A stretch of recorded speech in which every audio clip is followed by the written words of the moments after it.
Sizwe samaNgcwangula, sikaZwelithini, sikaLanga, sikaMtshobandaba, sizwe sikaVulindlela, sikaJokwana.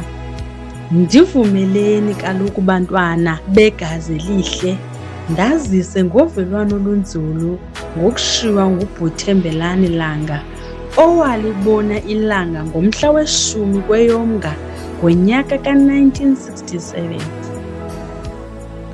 Le ndedeba yalo mfana isutywe kukufa ngomhla wama-22 kweyeThupha kulo uMeyo.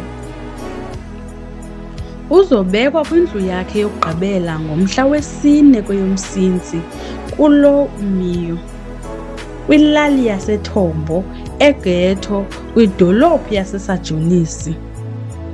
Lala uphumle Ngcwangula, Tita, mtshana wobhedla kaMpulana.